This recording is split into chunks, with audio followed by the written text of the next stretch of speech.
And good evening, USA, International, Long Island, aka Strong Island, Canada, the five boroughs of Brooklyn, Bronx, Manhattan, Staten Island, and Queens.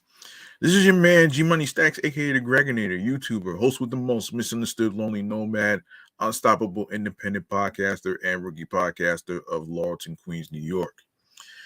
And you're rocking and hanging out with me on the 58th episode of the Sports Edition show, excellent, fun, vibrant talks podcast, live and direct from StreamYard, alongside with the Instagram live feed next to me. Make sure you turn your notifications on the gram where you see excellent, fun, vibrant talks podcast. That's what TLKS stands for. All right, and of course, if you are new to the channel in the YouTube universe and you miss any new and previous episodes whatsoever, don't worry, I got your back. All you need to do is go ahead and grab that subscribe button for me on the sports channel page of Excellent Fun Vibrant Talks podcast. All right.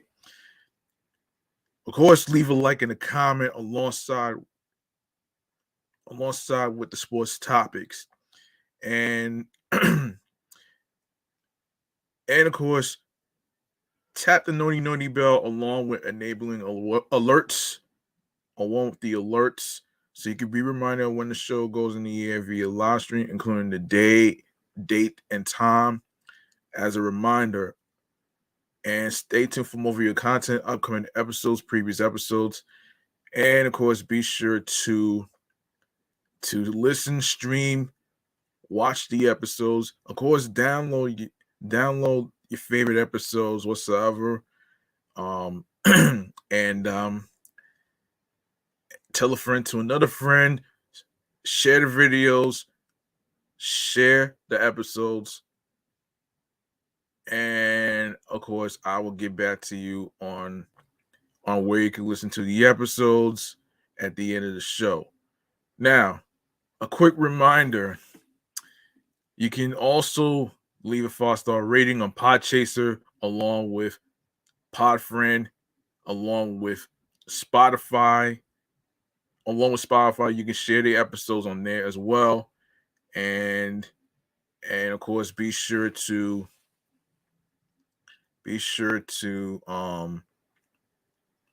leave a review, and yeah. Also, let me just give it a little quick reminder too. This weekend coming up, don't forget to switch your clocks an hour ahead forward. All right, because of daylight savings time when spring is around the corner. So, just a little quick reminder to switch your clocks forward 1 hour ahead. All right. So there you have it right there. And yes. So let's get to, and I do apologize for delaying the episodes and stuff. Only because I had late dinners and stuff. So that's my apologies right there. So you know what I'm saying. And you know, we're gonna get into some sports topics today. And I like to start off with a little something like this. The quick side bleacher bar. All right, here we go.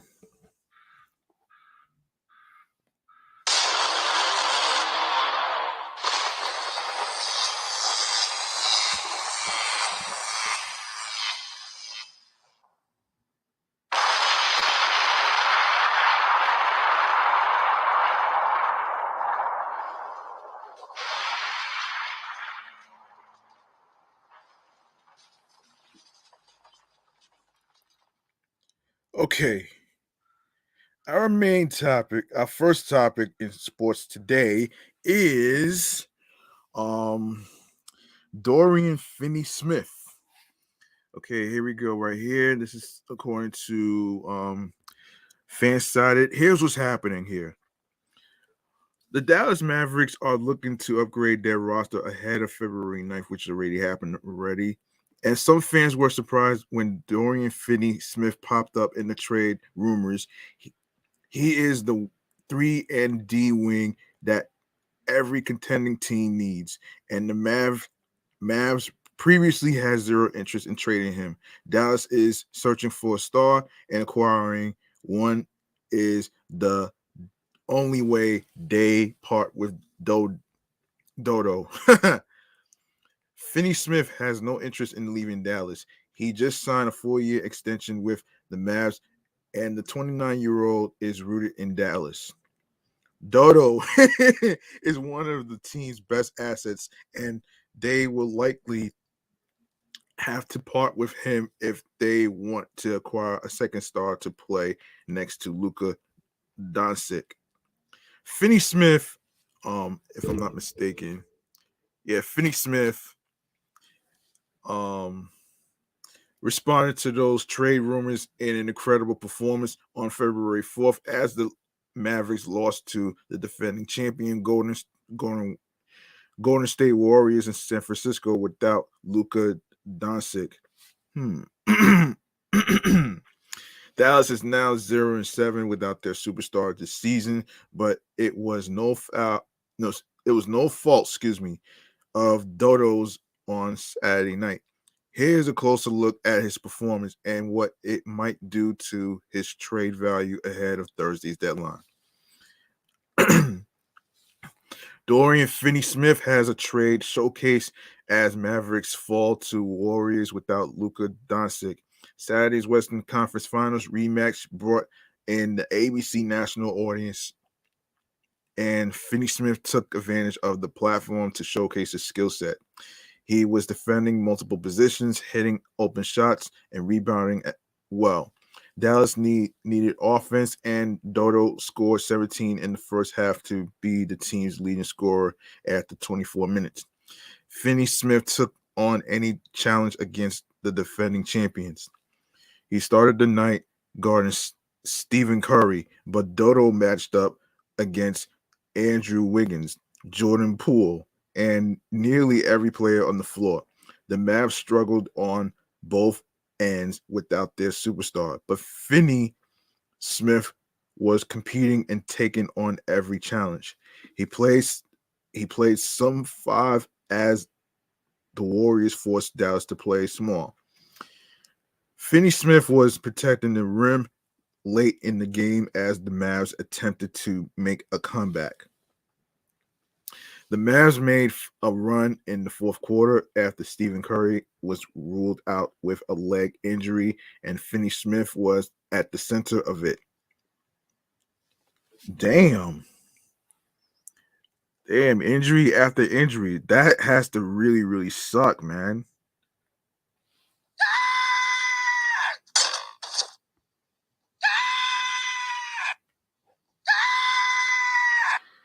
Yeah. Yeah, that has to really suck though. Yes, so let's see, where was I? Oh.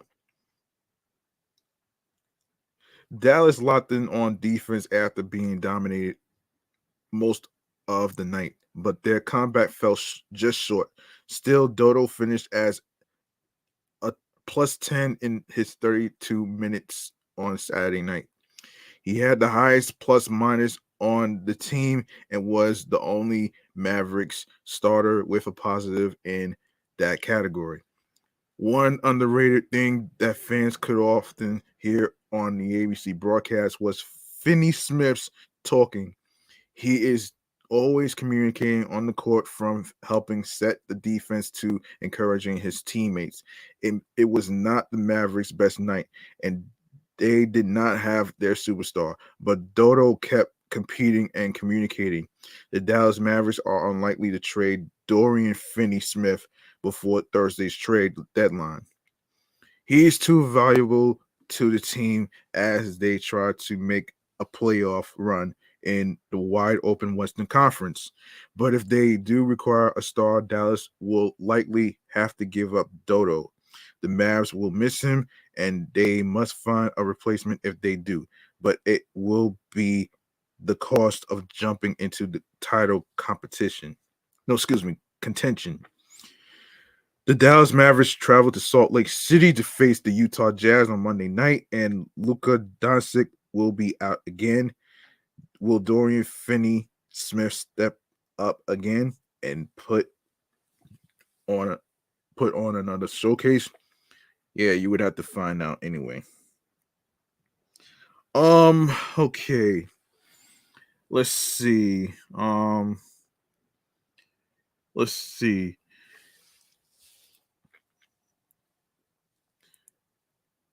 Okay, so let me get to this next one right here. So, Phoenix Suns. Okay, so, and this is from BurnCitySports.com. In just his third game on the court for the Brooklyn Nets, Mikal Bridges recorded a career high 45 points against a talented Miami Heat team, and he did this while guarding six-time All-Star Jimmy Butler for the majority of the night. Butler was held to just 13 points, shooting just 4-11 from the field. While many Suns fans were excited to see their former rising star find his footing in Brooklyn, some looked at the performance with a completely different point of view.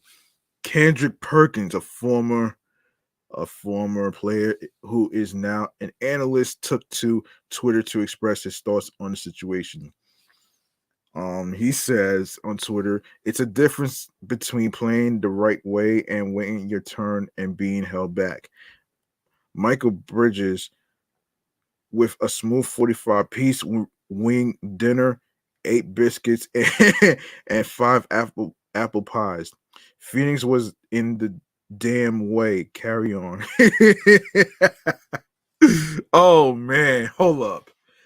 That's crazy, man. Hold on. Let me see who got into the chat here. And shout outs to all right. Okay. And all right, so Perkins suggested that the Suns were holding Bridges back during his 5 seasons with the team. As expected, this comment, was followed by a boatload of backlash, and rightfully so. To suggest that the Suns did not allow Mikal Bridges to play to his full potential is quite an outrageous statement to make, and even Bridges would likely disagree that Phoenix did not use him correctly. Okay, that's like the wrong thing to say, actually, to be honest with you. That's like the wrong thing to say, though. Yeah. Oh, no! Yeah. Oh man. Over the past 2 seasons, Mikal did not miss a single game with the Suns, proving how valuable he was to the team. Additionally, Bridges was already well on his way to having a career-defining season, as the 26-year-old is averaging a personal best of 25 points per game and 6.3 rebounds per game. Not to mention, while with the Suns, Bridges was on the court at the same time as 3-time All-Star Devin Booker, 12-time All-Star Chris Paul, and of course, DeAndre. Hold on a second, folks. Yeah, I made a sandwich.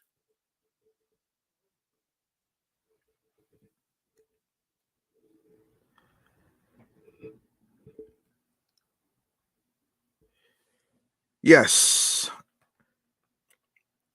it is not as if Phoenix limited Michael's ability. Rather, he did not have the opportunity like he has on the Nets to lead the scoring charge. That's an interesting thing right here.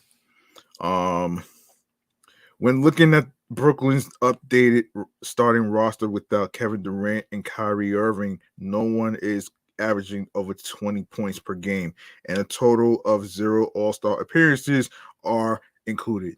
The circumstances for Michael Mikal Bridges to break out on this roster are perfect, and fans across the valley are loving the success that he is having so far in his short time on the Nets. But to claim that Phoenix was limiting Bridges' ability is extremely far fetched.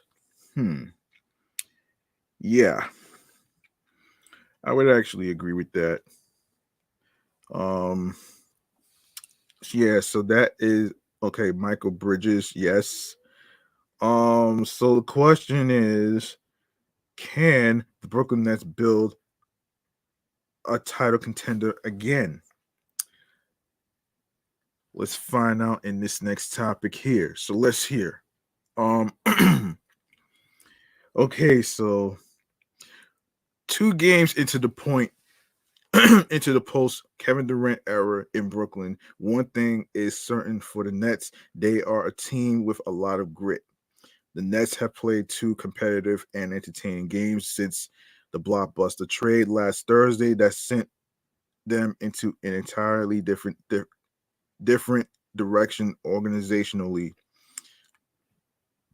The expectation remains for the team to make the playoffs. Those were General Manager Sean Marks' words. But competing for an NBA title again is going to be a few years away.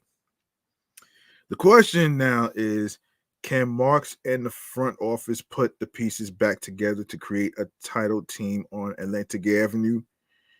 The Nets are in a better position than when Marks took over the GM job in 2016, and the division that Marks originally had got Brooklyn back to the playoffs 3 seasons later.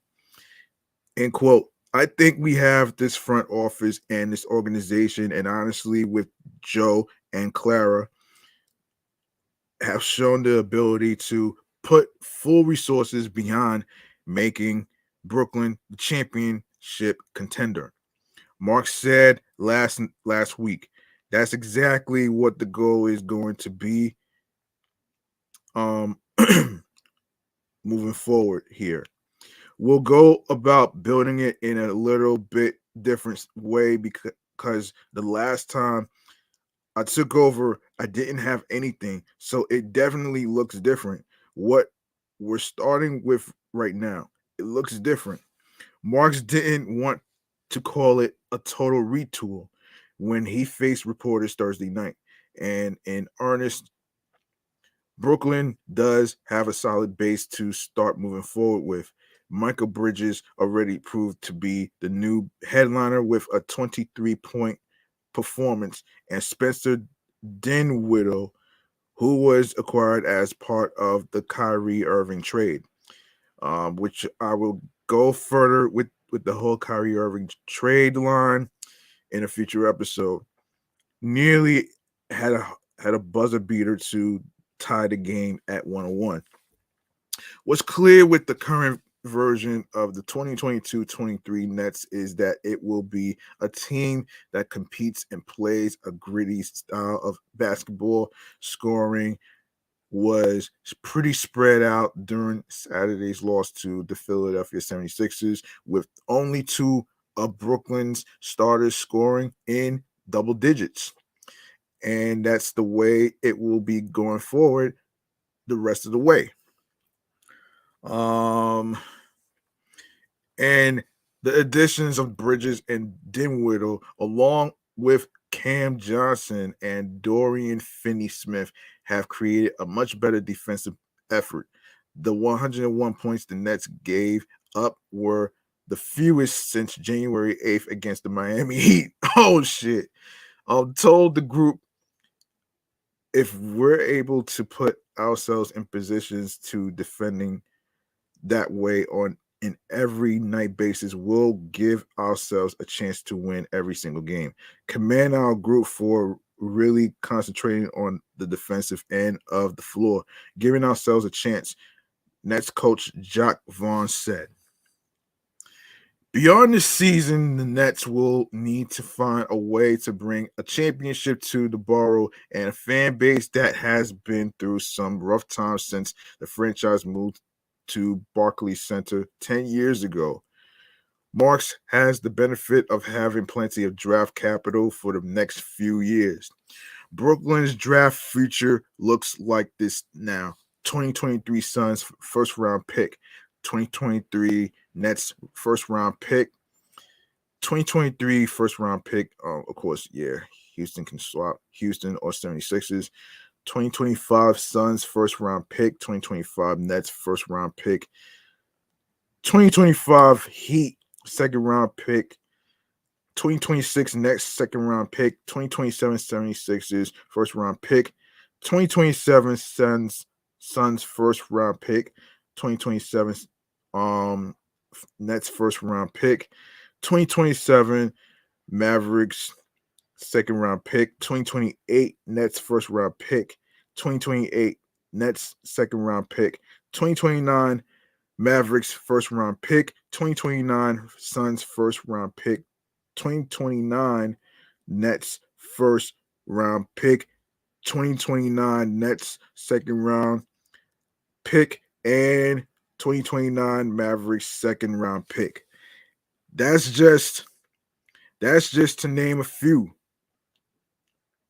And what Marks does from here will be the focus of all of Nets world. And Marks knows that. End quote.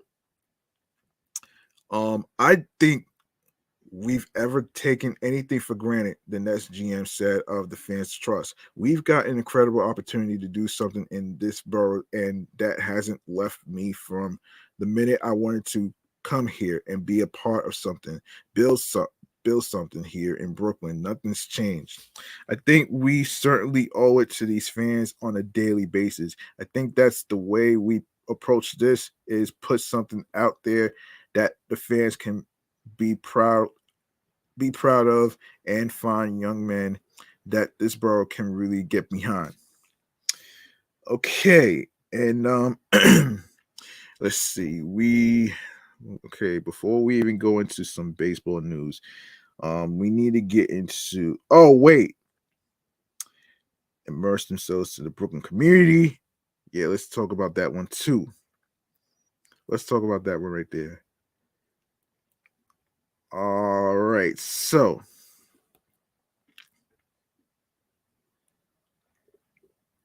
Cam Johnson is still getting used to life in Brooklyn as a member of the Nets. The biggest transition so far for him has been what New Yorkers have come to expect when trying to traverse the five boroughs: traffic. We're 3 miles away from here, and it took like 45 minutes, Johnson said following an appearance at MS 898 Brooklyn Green School. I was like, I got to get used to this.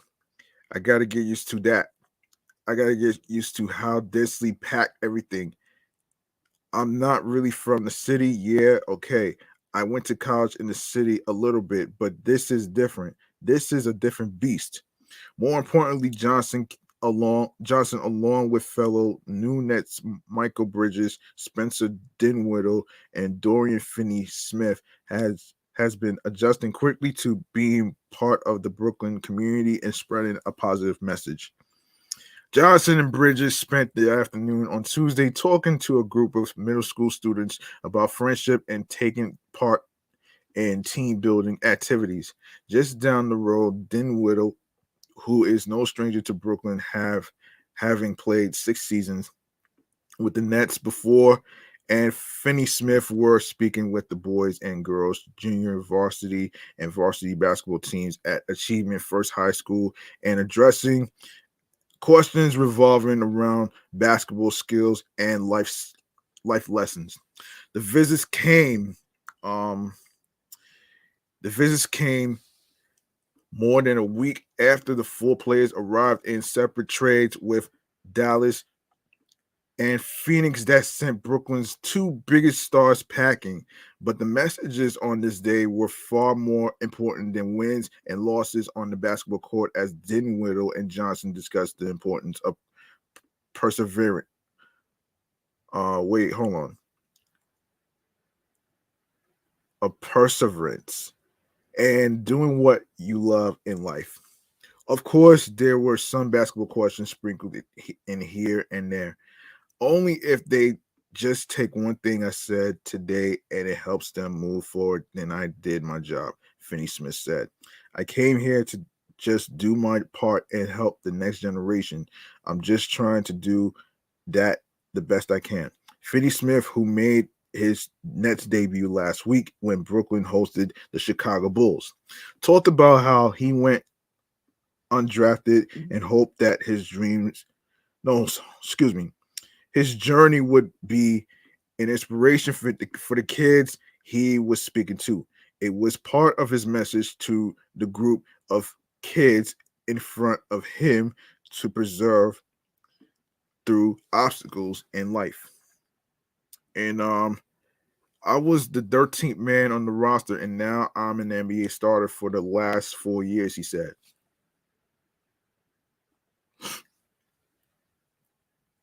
Yeah, sorry about that.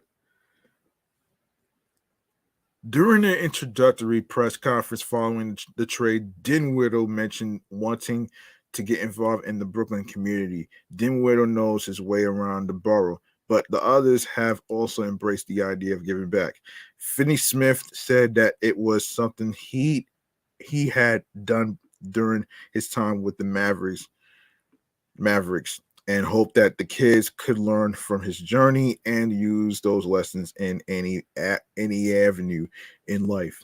For Bridges, his desire to be out there on Tuesday came from a place closer to home. End quote. I think it just comes down to how you are raised. That's the biggest thing, he said. My mom is just so helpful for me and just the greatest person in the world in my eyes. That's kind of how I was raised, to help people and to be in this position, to have a light to be able to do is unbelievable. Wow. Okay, let's give a round of applause. Hold on a second. Hold on a minute here. Let's give a round of applause to these basketball players, basically giving back. And of course, talking to the students on how important to go through obstacles and stuff. There's no shortcut into being a basketball player, and sometimes it's not easy being an NBA player. It's not easy. So, you know what I'm saying?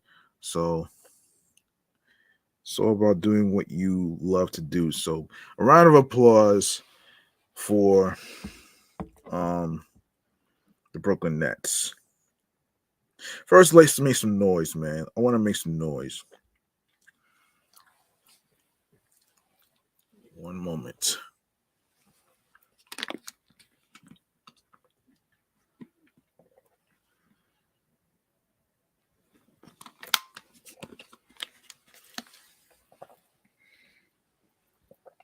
Right.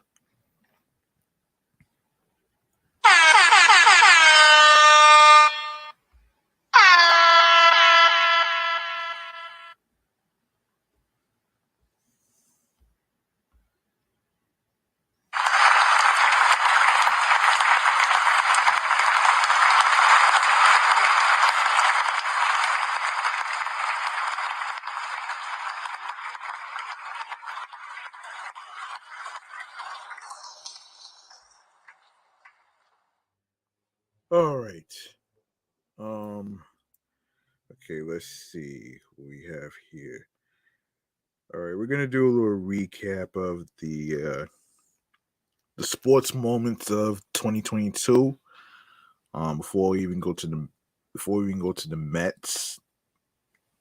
Okay, so 2022 was a year of long-awaited triumphs. Lionel Messi, Matthew Stafford, Georgia football. It was a year of goodbyes. Serena Williams, Roger Federer, Coach K, and it was a year of highlights. Aaron Judge, Ja Morant, the butt punt. Oh shit. with the calendar turning to 2023, the Ringer is looking back at the most iconic sports moments of the past 12 months. Here, in no particular order, are the 52 that stood out most. So, okay, so Lionel Messi kisses the World Cup trophy before he has actually been awarded the World Cup trophy. Brian Phillips, the cheekiness of it, the sheer impish mischief of it. My God, the audacity of it. Lionel Messi, age 35 years, age 35 years old, a grown ass adult, a father, an occasional, if not enthusiastic, taxpayer. A man with responsibilities, a businessman, a role model, wins his first World Cup, and what does he do? He does he wait? Does he follow the carefully choreographed ceremony that was planned months in advance to ensure that the trophy uh made the maximum brand impact for FIFA and um, Qatar possessed the proper gravitas? Does he say to himself, "This is a serious moment, a historic moment"? As the greatest male soccer player who ever lived, I should approach this moment with the proper respect. Like hell he does. I'm sorry, Emily Post, but patience, respect, and careful choreography are for people who didn't just exercise the shade of Diego Maradona after years and years and years of trying. What Messi does instead of this, he goes up on the sort of laser catwalk twisting neon days thing to accept the Golden Ball award, which he's won as the best player in the tournament. Very chill moment. NBD. And the World Cup trophy is just sitting there unattended at the front of the laser days. And he spots it and he can't resist. Carlos Alberto, the captain of the 1970 Brazil side that's widely regarded as the greatest soccer team of all time, started the tradition of kissing the trophy because he said it just looked too pretty not to. A little twinkle comes into Messi's eye. A look that generally means a defender of six are about to lose their health insurance. Oh no. Oh no no no no no no no no. Oh no. That would be wow. Nah, man. Nah, listen, you lose your health insurance, you're gonna have problems. And I'm not talking about just crashing and burning problems of 99 problems, but a car crash ain't one. But you get the you get the gist of this shit though, man. You know what I'm saying? Um oh man. Oh my gosh. You get the gist of this shit though, man. But anyway. um yeah.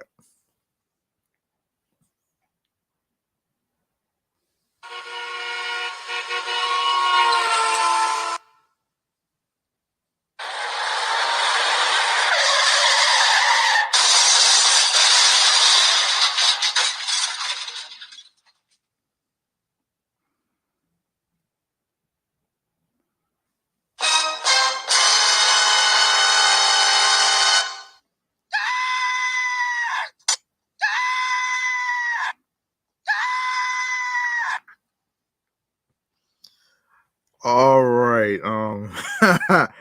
Oh man. But now as he's passing the trophy, he slides up to it and gives it a a peck. He kisses it, he caresses it. Oh no. Oh man, that's really funny right there. Oh man, he caresses He caresses it. He gazes down on it with a look of pure, radiant love.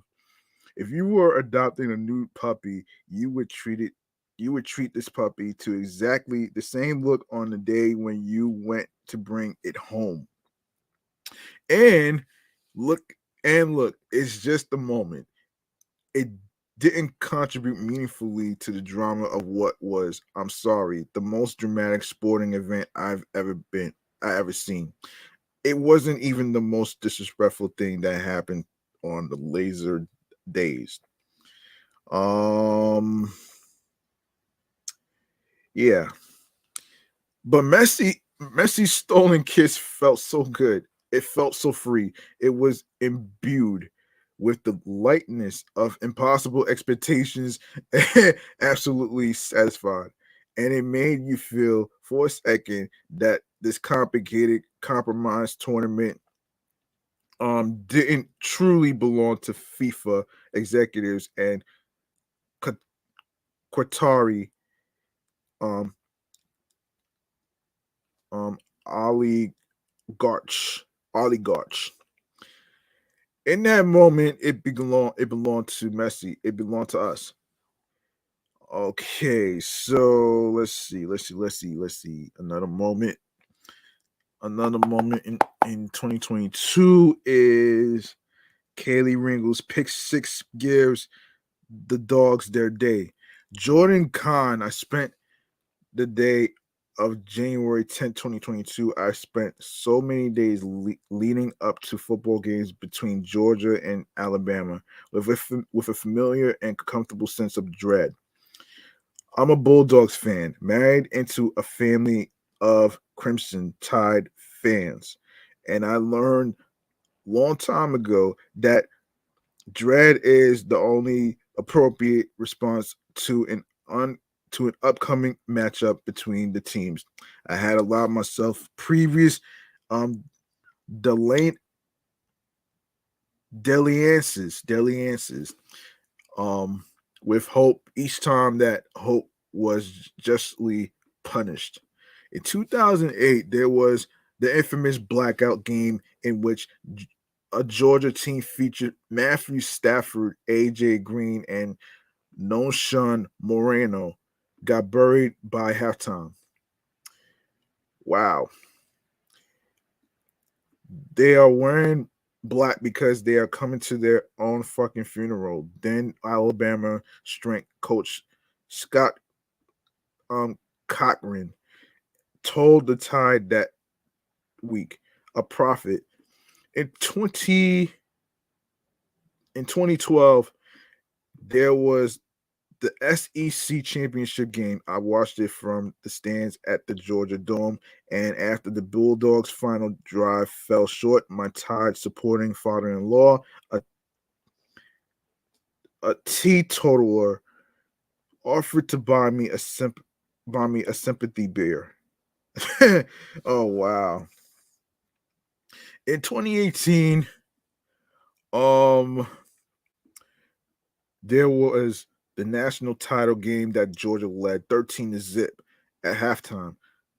Um, Tua Tuga Tago Viola came off the bench to spark a furious comeback, and my wife later found me sitting upright in bed, mumbling why, over and over. I had no memory of this the next morning. The tide, the tide were inevitable. They lost occasionally, but always to someone else. And so late in the fourth quarter of January's national championship game, when Bryce Young floated a hot air balloon of a pass up into the air in Indianapolis, surely somehow a tied receiver would catch it. And when the ball landed in the arms of Kelly Ringo, a five-star Georgia cornerback who was 4 years old the last time the Dogs beat Alabama. Surely he dropped the pick. And when Ringo took off running with head coach Kirby Smart shouting at him to get down, surely he'd fumble or find some previous undiscovered way to give up the ball and the game. But then Ringo ran with his blockers all the way to the end zone, and there were no flags, and the game was sealed.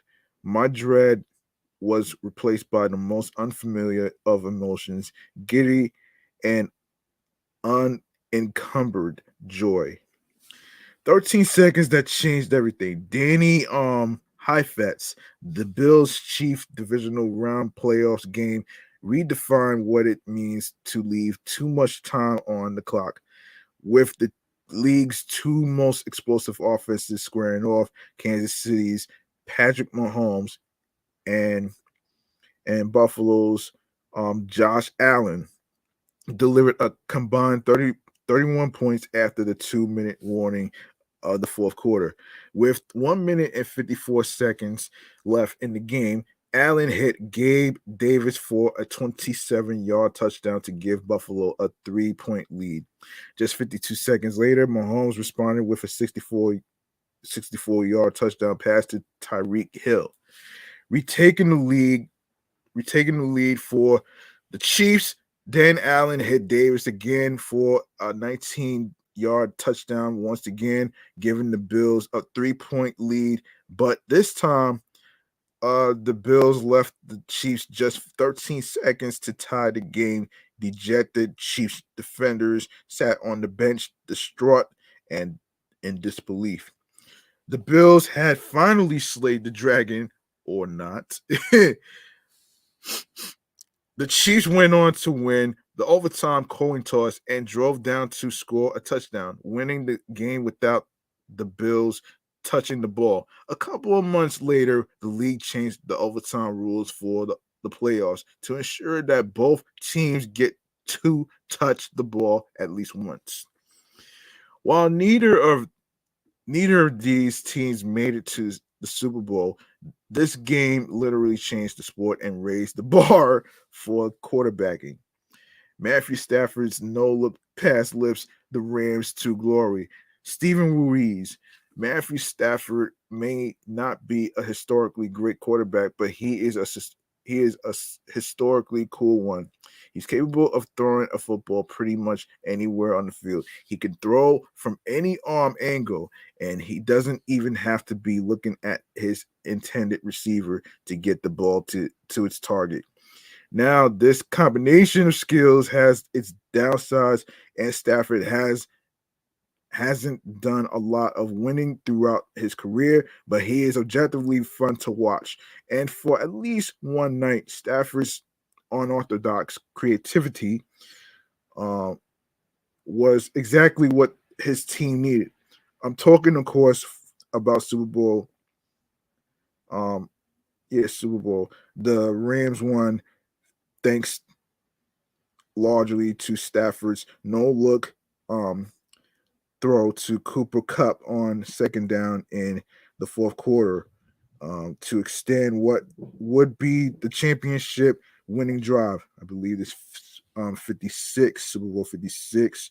Anyway, yeah, Super Bowl 56. Yes, it's not the first no look pass we've ever seen.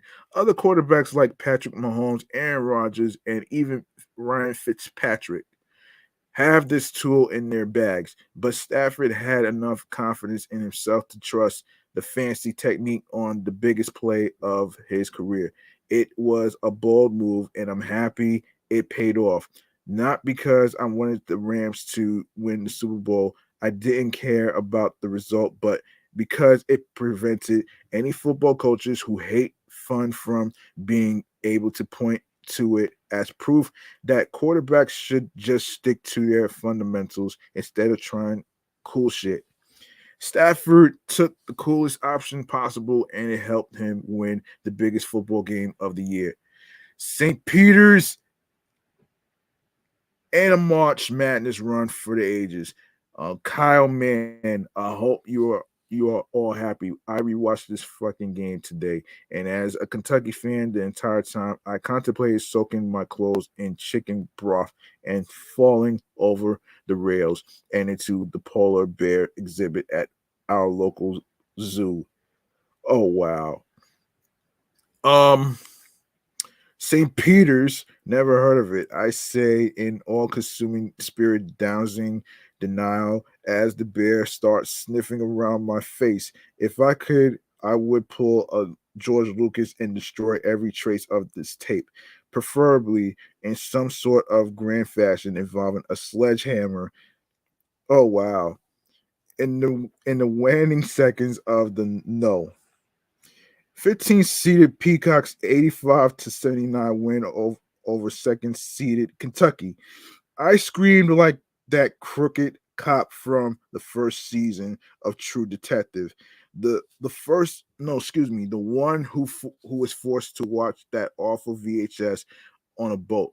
Look, I'm not equating the tapes. I'm just trying to paint a picture of trauma.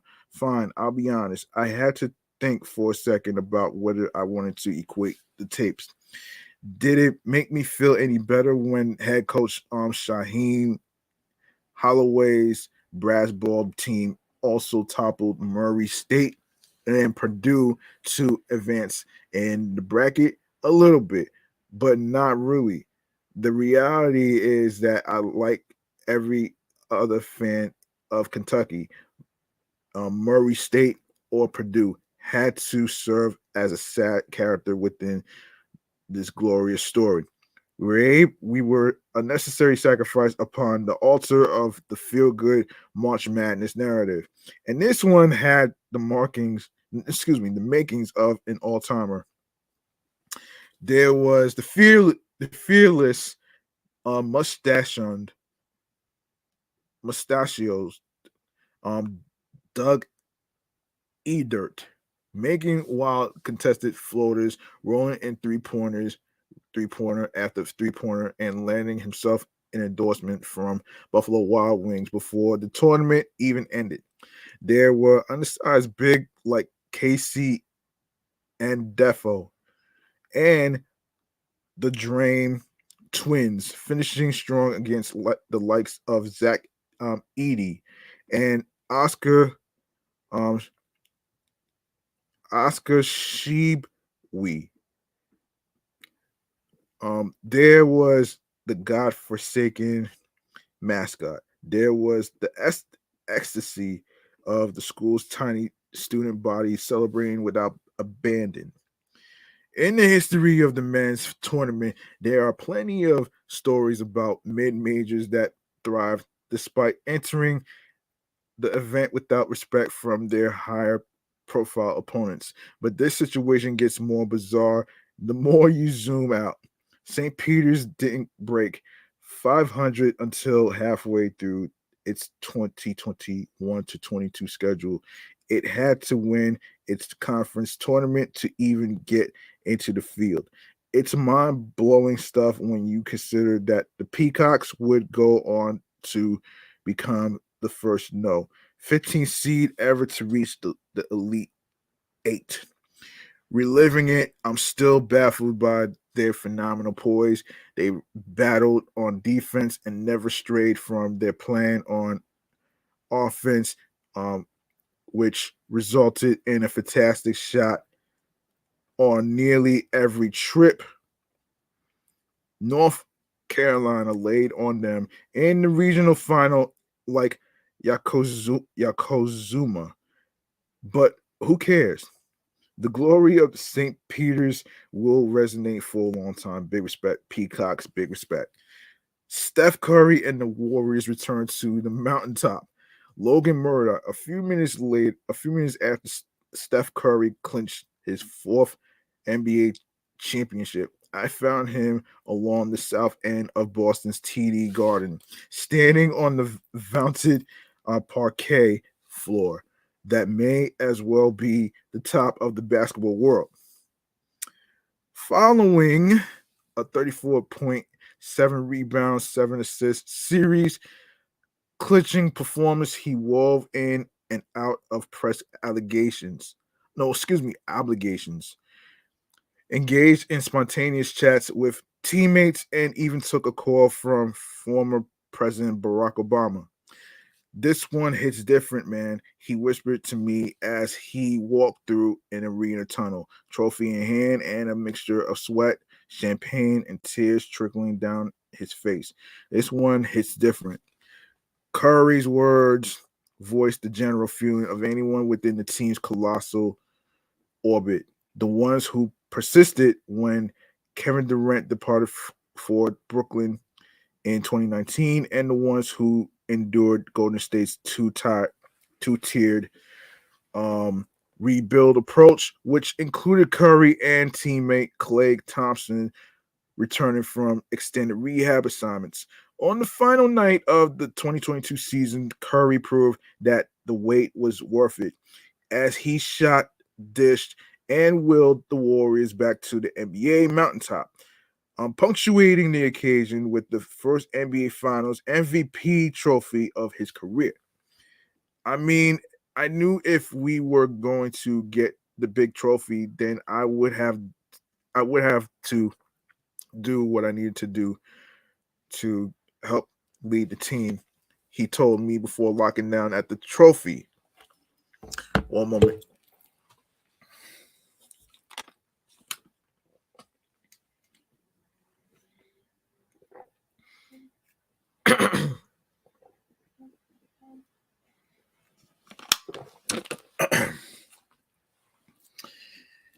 Okay. Hold on. Let me see. Shout outs to the Bear. Hold on. The Barrel Edge Flicks podcast. Thank you for viewing this. All right, let's keep going here. All right, so let's see. Where's our and that would obviously mean this would kind of take care of itself. Curry's tone revealed a deeper motivation. In the 6 months before his Garden triumph, his signature calmness was tested by injury, family division, and inner doubt that mirrored the public's pessimism that he'd ever reach this stage again. When you hear all that talking, a lot of conversation over and over and over and over again, even when you are doing great things in the league, it's like what do you not have? He said. I hear it all the time and I carry it and just do my job and come with the right perspective every day, and God takes care of the rest. The transcendence of devastation of Camilla Valieva, Zach Cram. Camilla Valieva's short program is the best figure skating routine I've ever seen, but don't take my word for it. I'm just a casual spectator checking into the sport for a week every 4 years instead listen to Johnny Weir and Tara Lipinski, the veteran announcing duo who both said the 15-year-old Russian phenom was the best skater they'd ever seen too. Her first skate at the 2022 Olympics displayed all over her historic talents in a 3-minute expression of pure beauty. Her jumps were clean, her twirls controlled, her every movement brimmed with balance and rhythm, precision and grace. That Valieva blew away the rest of the field in the standings was almost beside the point. She had delivered on the full power of the Olympics, um, vis-a-vis um, the ability for the relatively unfamiliar athlete in a relatively unfamiliar sport to fill my eyes with tears. Valieva um, didn't medal, of course. She left her final skate of the Olympics with tears of her own. after a positive test for a banned substance upended the competition and sparked a scandal in which, as Michael Bowman wrote, Valieva herself, a 15-year-old, was a victim and not a villain. But in this year-end celebration, I don't want to focus on her positive test per se. I don't want to focus on Valieva's error-ridden final skate, or the fact that the fallout remains murky months later, or the legacy of her controversial coach and the added Russian complications at this point in history. Yeah. Because in 2022 at the Olympics and beyond, enjoying sports meant making incessant moral compromises with the ethical quandaries that invaded our courts, rinks, and fields. This was the year that the Men's World Cup delivered its most entertaining product ever, capped by the best final of all time against the backdrop of corruption and human rights violations. This was the year that Barry Bonds and Roger Clemens fell short in their final inclusion on the Writers' Hall of Fame ballots. This was the year that the NFL again mishandled player safety. But I can still rejoice when Messi raises the World Cup trophy. I can still marvel at YouTube clips of Bond's Titanic home run, and I can still watch Valieva transcend her sport for three tainted minutes and feel as if I'm witnessing true rare art, even as her Olympic art encapsulates the conflicted experience of modern sports fan. All right, so let's see. There's some more stuff in here. You know what? Yeah, so some more moments and stuff. It's a lot actually. So yeah, let's yeah, I'm about to run through this actually. I'm gonna just run through the titles and stuff. So let's just go to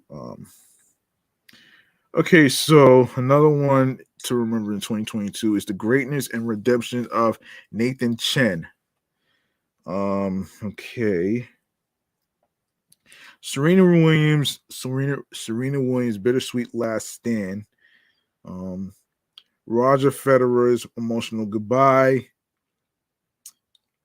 The swing of Bryce Harper's life. The home run that sent Aaron Judge into history.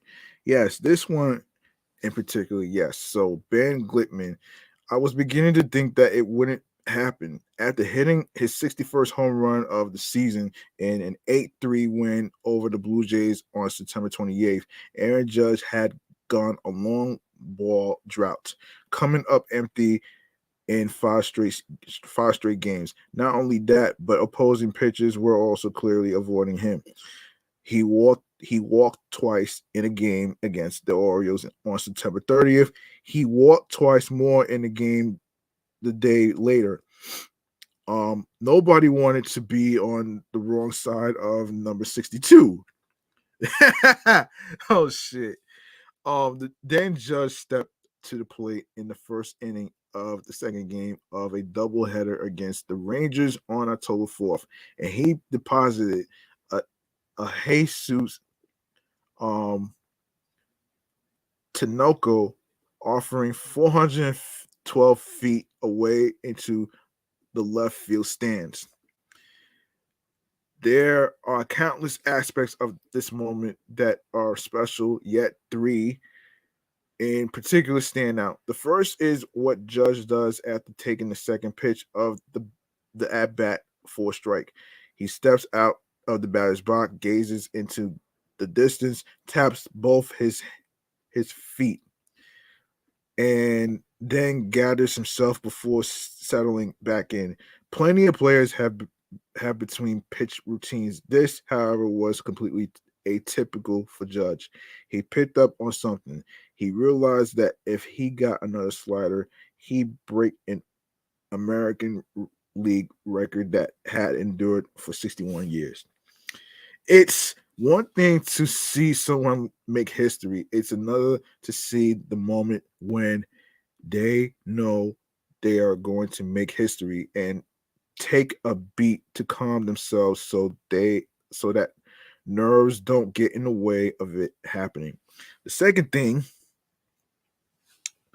the second thing is the palpable joy of virtually everyone in the ballpark, from Judge as he circles the bases, from his Yankees teammates who mobbed him at the plate, from the fans who marvel at the blast before giving Judge a standing ovation, shouts especially to the guy who vaulted over the fence in an instinctive attempt to catch the ball. Even though he was nowhere close to it, he will forever be etched into my memory. The third thing in the image of Judge making eye contact with his mom, who was in the front row. He sees her as he trots toward third base.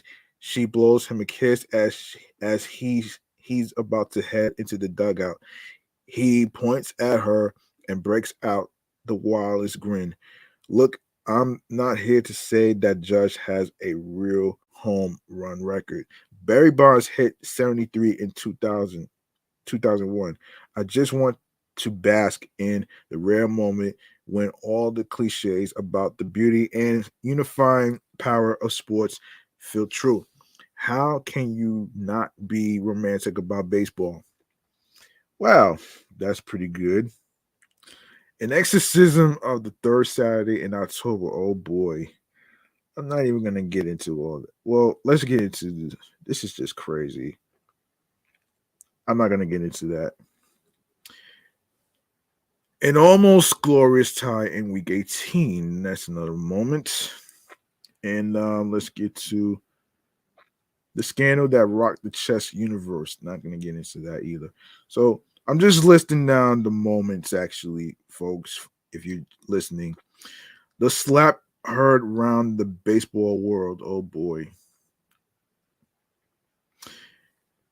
Claire McNear. You might think you know what this year's most notable slap was. You are wrong. That that honor belongs to one Tommy Fan, the former Reds outfielder who on a placid May afternoon at Cincinnati's Great American Ballpark charged Jock Peterson this that dishonor, yeah. Jock Peterson during a pregame warm-up to deliver an open palm to the Giants outfielder's face. One can imagine many reasons that might at least begin to explain a grown adult striking a colleague thusly, um, and incurring a 3-game suspension in the process.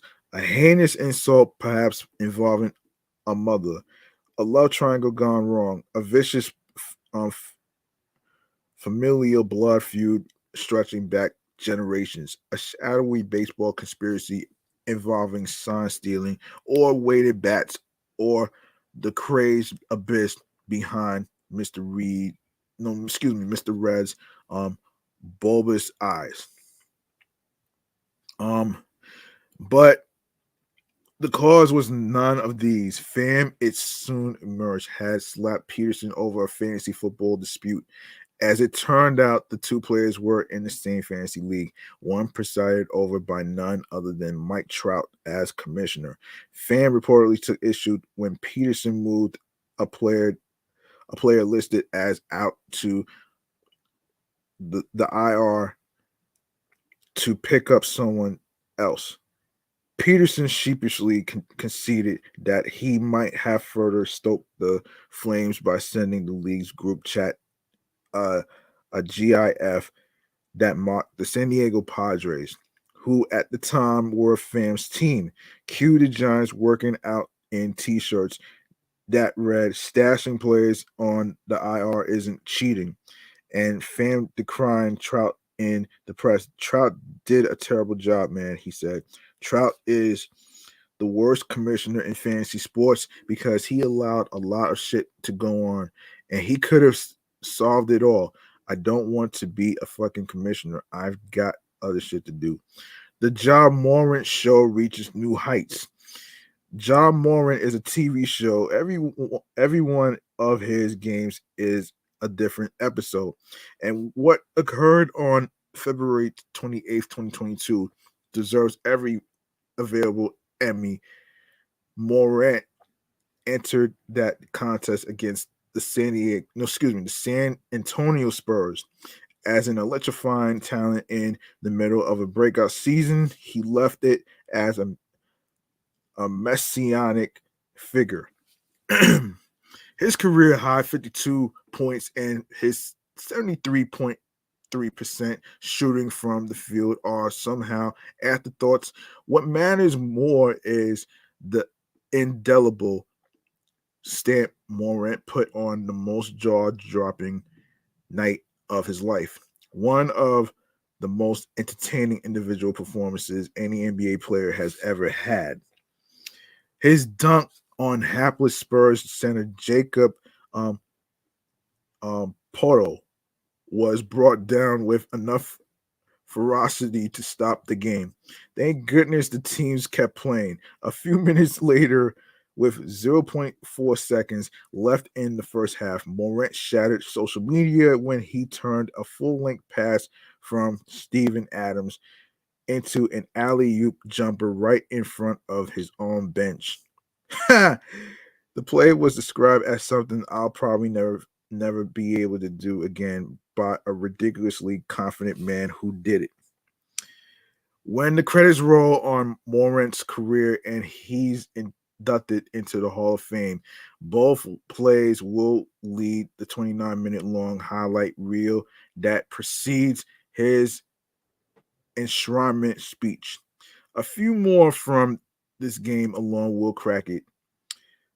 He went 4 for 4 from behind the 3-point line, and one was launched from the logo. After this particular episode, Spurs head coach Greg Popovich summed up what he saw with words everyone who watched it were thinking. He's a beautiful player. Okay.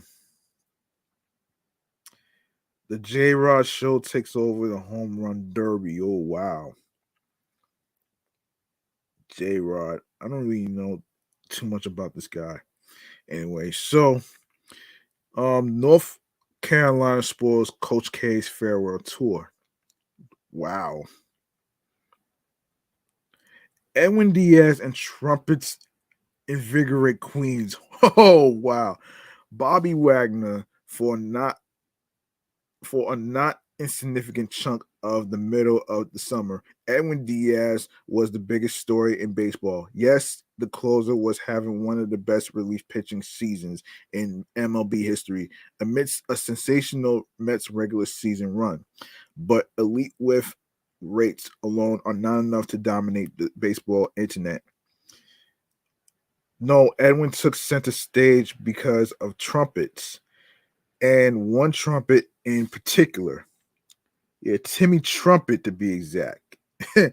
Timmy Trumpet is what happens when you turn the vibe slider all the way up and the self-awareness slider all the way down on a human. A match made in heaven for Citi Field and something baseball could use a lot more of. Some said it was a curse.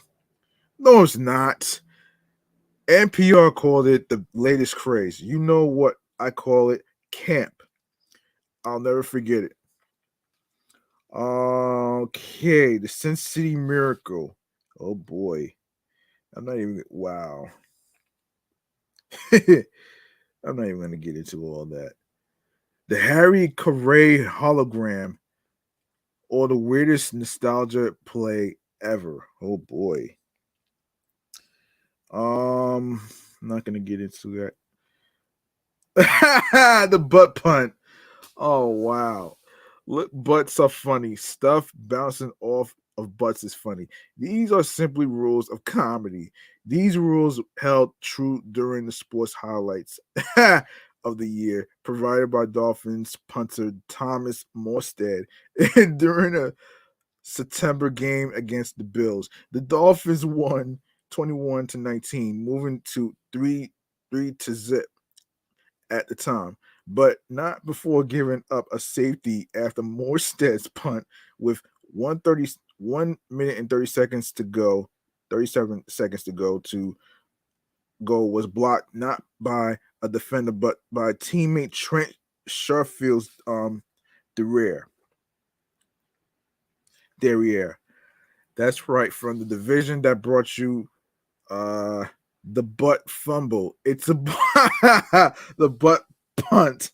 Oh wow. A win for us all, really. Oh wow. The butts that became the talk of baseball. Oh wow.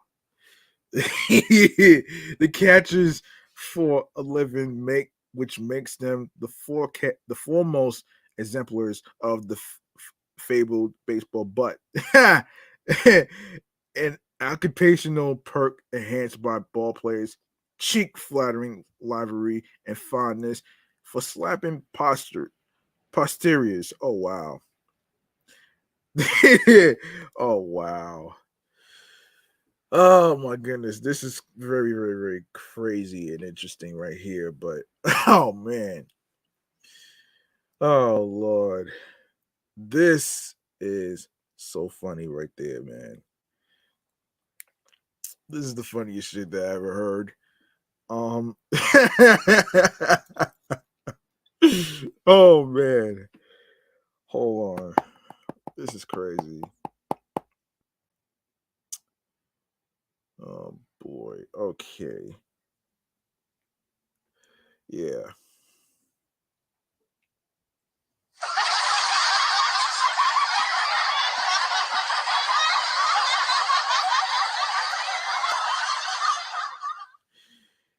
Yes. Oh man. Okay. Okay. Let's see. Where was I? Yes. Wait a minute. No, that's not where I was. This is crazy. This is the craziest one I ever heard. Yes, the butts of baseball. Yeah, that's where I was. Oh wow. This year, two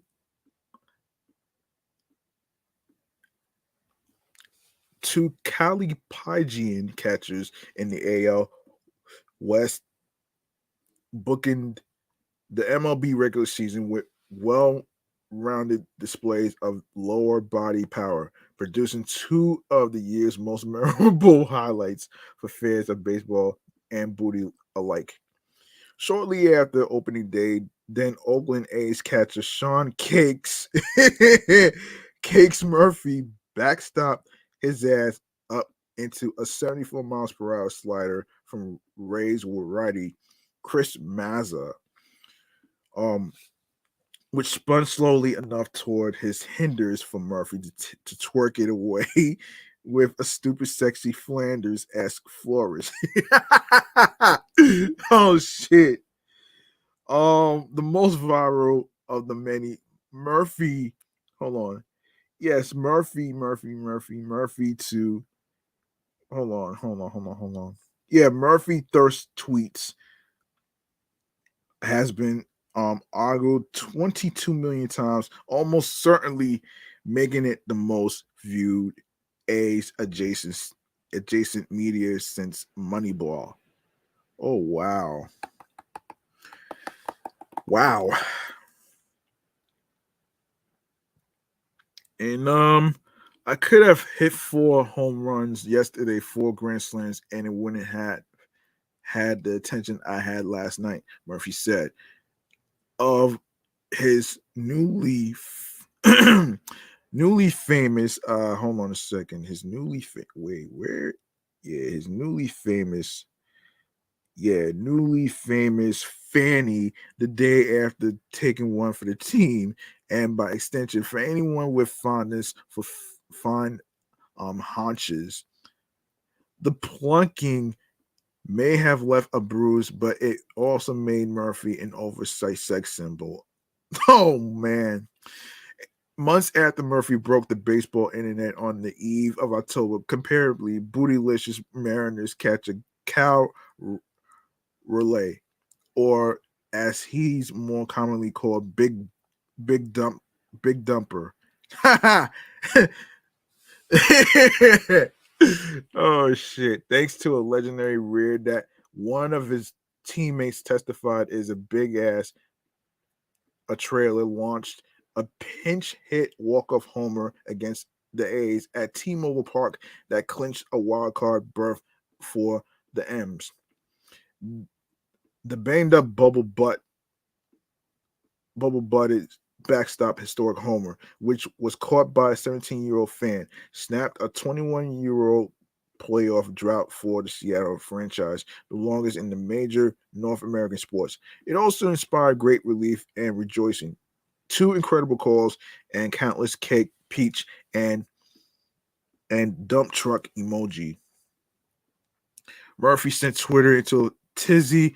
Raylo sent Seattle to the postseason, where the thick, cheeky catcher cemented his standing as a folk hero by adding more huge hits. Baseball has the best cabooses, and this year, the most notable valuable buns in MLB belong to the 2 West Coast catchers whose tushes took the cake. Oh man.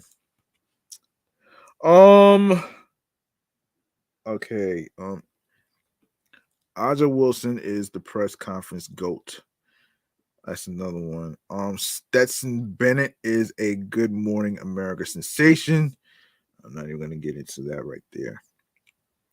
The third inning that created a forever fan. Forever fan. Let's see. And the celebration that set up a fatherly flex. Jocelyn Alonso smashes number 96. The Albert Pujols connects on number 700. And Michael Jordan steals the show at NBA 75. Jason Tatum steals the Nets' soul in the playoffs. Holy cannoli. Oh, wow. Klay Thompson. Okay. Steph Curry, game 4. Erling Haaland invades the Premier League. Manchester United beats Chelsea 1-1.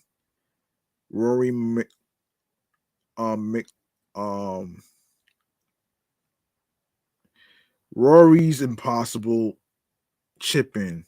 I'm not even gonna butcher this. Anyway, Aaron Donald's MVP worthy sequence, and Matt Ryan's King of Collapses. Oh shit. Matt Ryan, unlikely Lakers savior.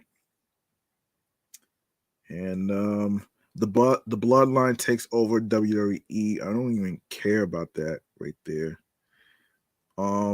Bianca Belair takes back her championship belt. Yeah. Janik Sinner falls to Carlos Alcaraz, but wins my heart. Max Dugan keeps TCU going, but falls in overtime. And the Sacramento Kings become fun again. LAFC becomes the champion for the first time. Japan's World Cup moment of triumph. Harry Kane's penalty kick miss. Freddie Freeman and an enduring love for Atlanta. Saint Bonaventure and an NIT run at redemption. Kickboxing bad boy takes a bow. Don't care. Um, don't care. The liberal of the year makes a save to remember. Um, yeah. So these are the moments of 2022. Um, and we're gonna get into some. Let's see. We're gonna get into some of the. We're gonna get into the Mets situation. Um, give me one moment.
Sorry about that, folks. I had to take care of.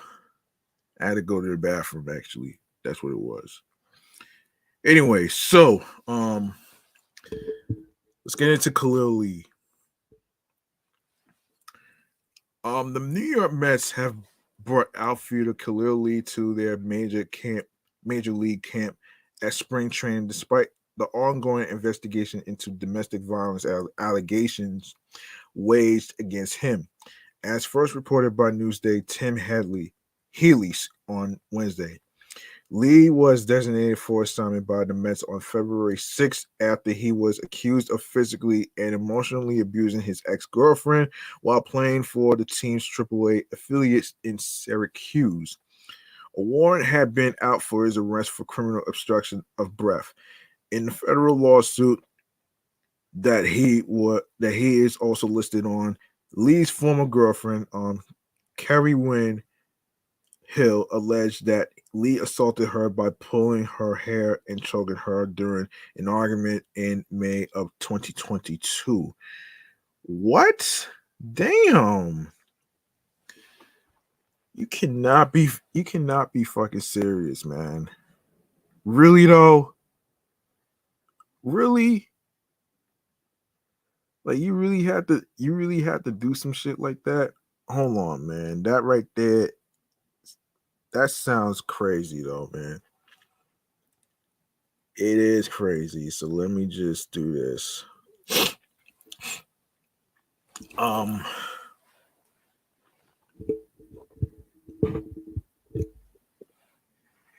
yeah, this is crazy. Um very crazy. Very crazy. All right.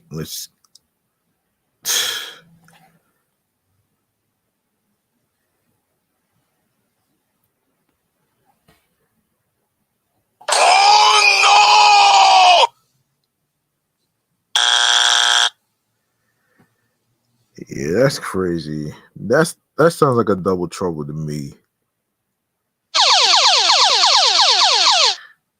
Yeah. Yeah, that would have been. Yeah, that would have been. Oh boy.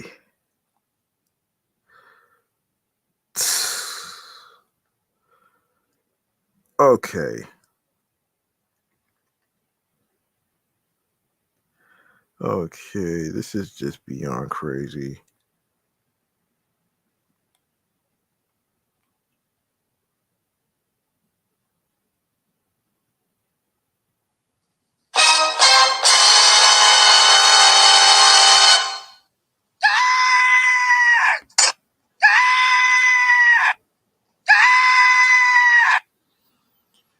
Okay, let's continue with this story.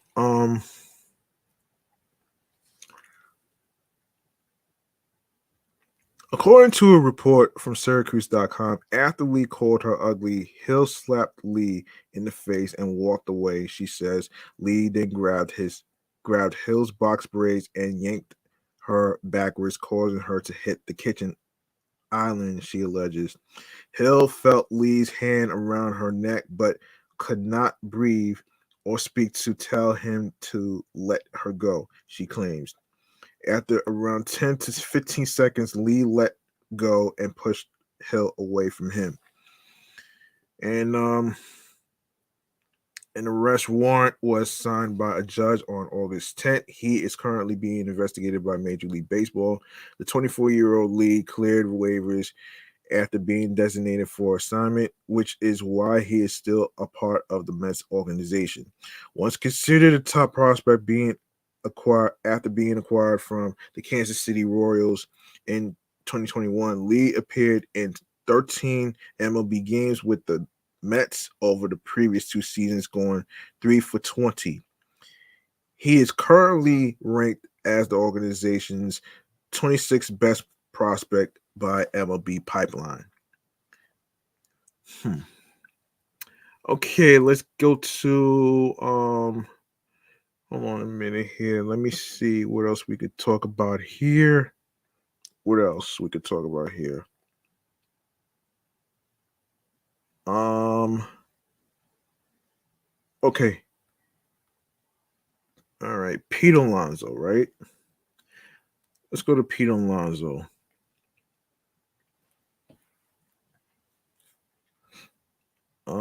Okay, so all Pete Alonso knows is that he's a member of the New York Mets for the 2023 season, and that's all he's trying to focus on right now. Wait, hold on. Now, he said he doesn't know what the future will hold for him, so I'm not even gonna really so I'm not even gonna really get into it. So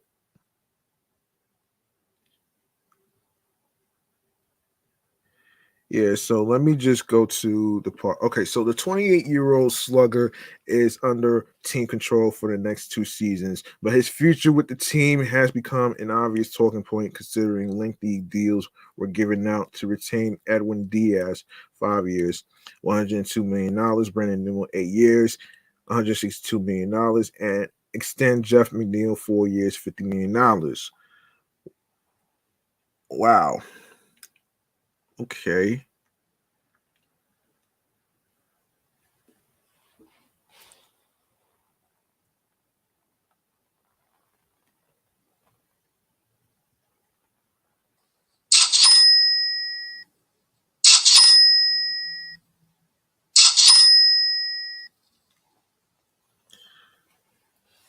Okay. The deals pulled off by owner Steve Cohen and GM Billy Epler has only made an extension for Alonso the next logical step. There's a lot of speculation, but for me, I'm just really happy to be here. Alonso continued. I'm really happy to be a Met, and I'm really looking forward to this year. I really want to come here and just work hard and focus on 2020 on the 2023 season at hand. This is really this is a really special group of guys. I love this team. I love representing the city of New York. I love representing the city the New York Mets, and it's a great place to play. Alonso in a line for a major payday regardless since his debut in 2019. He leads Major League Baseball with 146 home runs. That included a record 53 in his rookie season and 40 last season, making him the first Met player ever with multiple 40 home run seasons. For me, I'm just really happy with where I'm at and regarding the future. I don't know what it holds, Alonso said. So for me, I'm a New York Met in 2023, and I'm really happy and really stoked to be here. We have a hell of a team, and it's going to be a really exciting season. Another monster season in 2023 will only increase his price tag, and it's only natural that there might be some thoughts about hitting the open markets to spark a bidding war for his services. However, Alonso still isn't ready to think that far into the future yet. And he states, I just know that I'm a New York Met in 2023, and I'm really happy and fortunate to be here. He reiterated, I love the city, and I love the fan base, and I love being here. Any speculation or anything in the future, I don't know, but I love it here.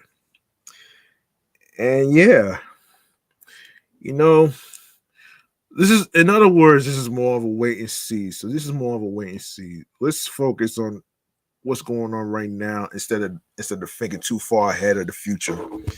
That's what he's trying to say, though, folks. You know what I'm saying? And finally, the 2023 MLB season is just around the corner with pitchers and catchers reporting to spring training today, while we're still months away from the World Series. It's time to take a look at where the odds currently stand and if there are any value bets to make. At this point in the off season, most of the major moves have already been made, and while a few free agents are left, we now have a pretty firm understanding of what the teams will look like this season. As a result, we can tell which teams have a real shot to take home the title, which which need a few things to break their way, and who has realistically no chance. Parsing through that will help us determine which bets could be profitable for you in a few months' time. So let's dig in. So, okay. Okay, so what the hell? 2024 World Series odds. Damn.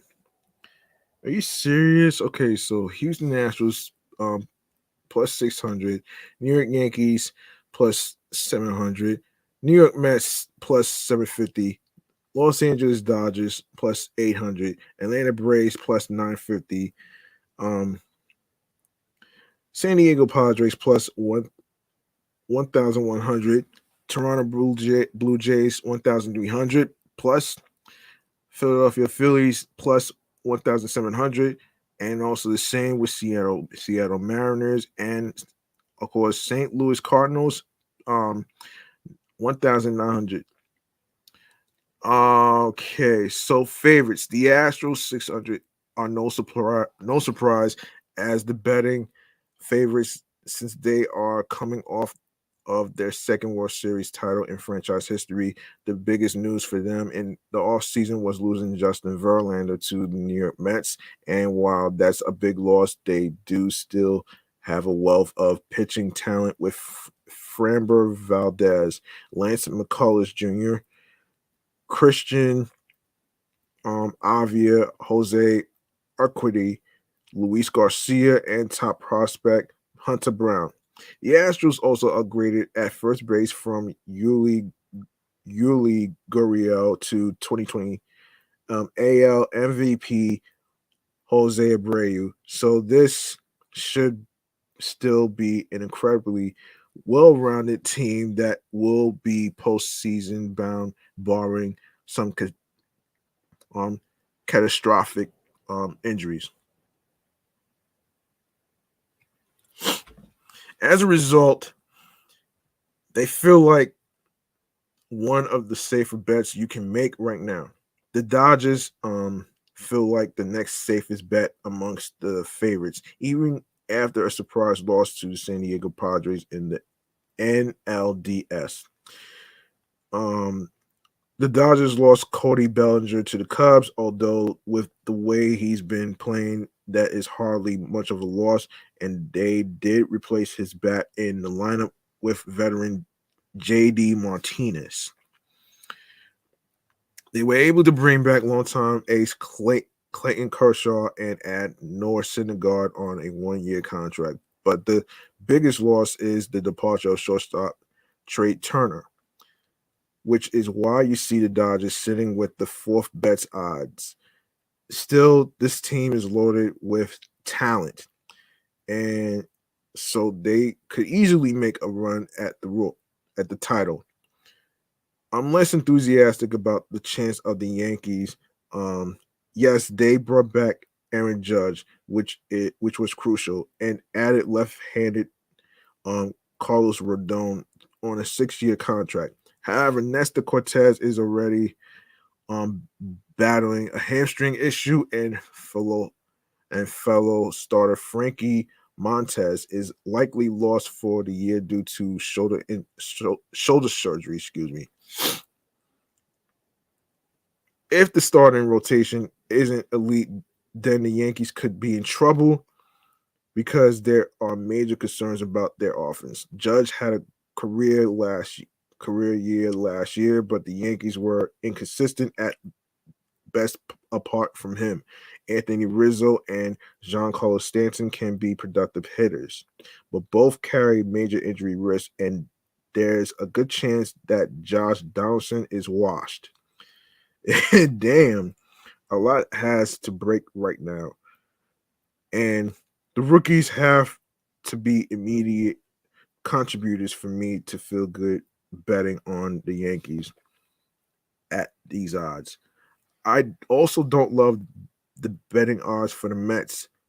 Even though I prefer them to the Yankees, the Mets have a solid offensive core in Brandon Nimmo, Francisco Lindor, Pete Alonso, Jeff McNeil, and Starling Marte, and the pitching staff anchored by Max Scherzer and Justin Verlander, which makes me less worried about them losing Jacob deGrom. However, the Mets also replaced Chris Bassett and Taiwan Walker with Japanese rookie Kadai Senga and journeyman left-hander Jose Quintana. So there remain questions in the back half of the rotation and the end of the lineup. Is Daniel Vogelback good enough to be a full-time DH? What will they get from Brett Beatty and Francisco Alvarez? There remain too many questions to bet them over the Dodgers at this point. Contenders. It's a bit of a surprise to see the Braves down this low after winning the NL East and then adding catcher Sean Murphy in the offseason. Their only real departure was Dansby Swanson, but they have a solid rookie in Vaughn Grissom to help fill the void. With Michael Soroka returning to join a rotation headlined by Max Fried, Charlie Morton, and last year's breakout star Spencer Strider and Kyle Wright, the Braves look like a great bet at this price. The Padres are an intriguing bet after making it to the NLDS last year. They still have Juan Soto and Josh Hader, and added shortstop Xander Bogaerts to bolster an already solid lineup that should also see the return of shortstop right fielder Fernando Tatis Jr. They also added Matt Carpenter and Nelson Cruz, but I still have some concerns about the back half of the rotation. Still, they are an intriguing bet given their long odds. The dark horse, the dark horse. The Blue Jays are another intriguing long shot bet after recording their second straight 90-win season. They have not been able to get over the hump and win a big game in the playoffs. But they improved their defense by adding Daltrin Varsho and Kevin Kiermaier to one of the most talented offensive liners in the AL. Adding Chris Bassett to their rotation should also help, but the AL East is going to be a grind again. So I think you will likely be able to find better odds for the Blue Jays a few weeks into the season if the Yankees or Rays start out strong.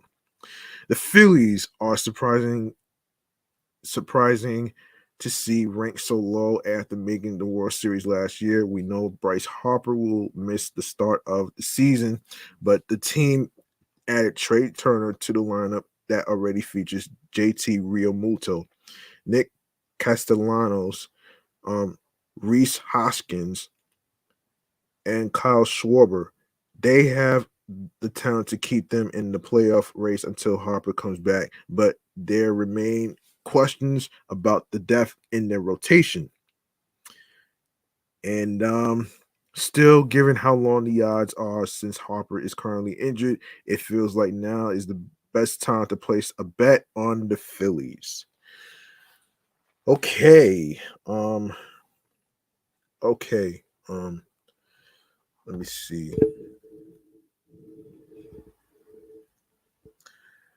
Okay, let's see. Hold on a second.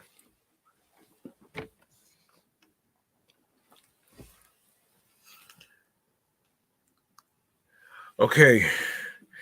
We're about to go to our last segment of the night. We're gonna get into stream choices on the go. This is where I inform you on where you can follow the show and where you can listen to the episodes. So here we go right now.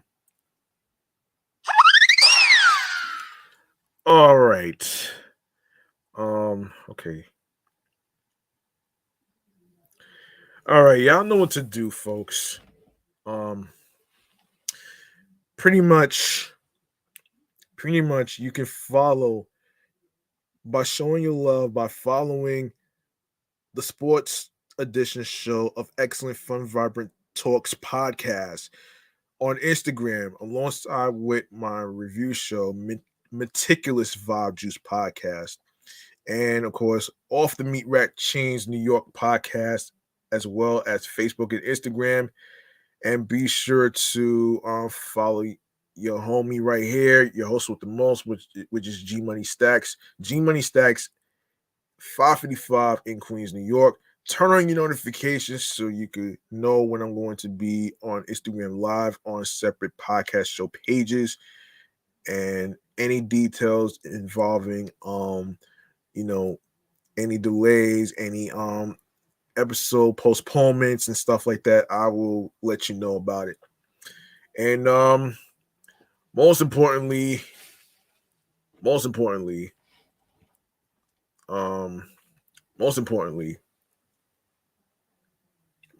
before I even go into the streaming platforms on the go, I like to actually mention that I made a change to the link in bio. I wasn't able to get into the other link because of some technical issues, especially with it's some technical difficulties with that one right there, man. So I made a new link actually for Linktree. So it's Linktree / Excellent Fun Vibrant Talks Pod. All right. Yes, Excellent Fun Vibrant Talks Pod is the Linktree link. So you go to the link in bio, you're gonna see a whole list of audio streaming platforms that you can download to your phones, your iPhones, your Android phones, iPads, Android tablets. You have your laptops, which includes Apple laptops, and of course Dell laptops, which includes Windows. Of course, any Windows version you have, you can download all the apps that I'm about to mention to you right now. So you can do that right there. And also you can also basically you can also show your love by making a charitable donation to my Cash App, which is $ G Money Stacks 555 on there. It's just to show moral support. You don't need to be from a rich family on showing support. It's all about you being a human being on whatever amount of money you decide and desire of your choice will be appreciated. Any amount will be appreciated. So there you have it right there. And yes, so let's get into where you can listen to the podcast episodes. I will actually say you can leave a voice message on anchor.fm/gmoneystacks0/message. All right. So you can do that. And yes, starting with Anchor. So Anchor, Audible, Audacity, Amazon Music, Breaker, Castbox FM, Deezer, Listen Notes, Moon FM Podcast, Player FM, Pocket Cast, Podfriend, Podhound, Podopolo, Podorama, Podcast Index, Podcast Addict, Podchaser, Podverse, Podcast Guru, Spotify, Stitcher, TuneIn Radio, Google Podcasts, Radio Public, iHeartRadio, the number one app for music, radio, and podcasts. And you don't need a credit card or debit card to download iHeartRadio or any of the apps whatsoever. You can download, like I said, you can download these apps that I just mentioned to you onto your iPhones, Android phones, iPads, Android tablets, laptops includes Apple, Mac, and Dell laptops, which includes Windows as well. So download these apps onto your laptops as well. And yes, and I will actually get into you can follow this show right here along with my other two shows. It's also on iHeartRadio as well, which is Meticulous Vibe Juice Podcast, Review Show, and of course Off the Meat Rat Chains New York Podcast as well. And finally, make sure you grab that subscribe button on the sports YouTube channel page of Excellent Fun Vibrant Talks Podcast. Click on the alerts and notification bells so you can be reminded on when the show and recording will be on the air based on the day, date, and time as reminders. And also before I forget, you want to leave a like and a comment on the sports topics and the episodes that we just talked about here.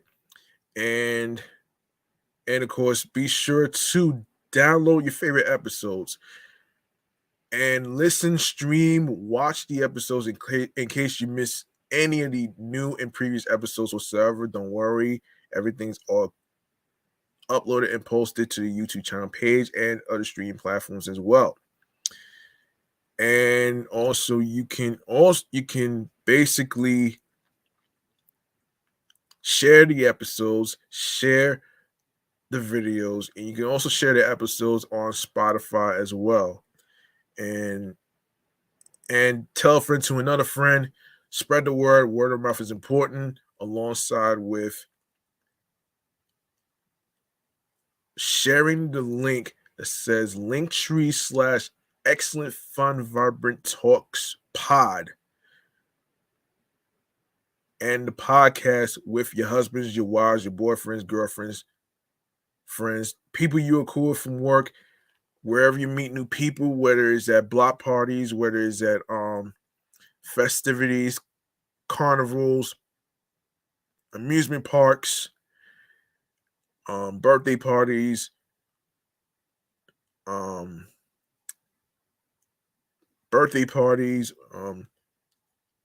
wherever you meet new people. All right. So there you have it right there, folks. All right, so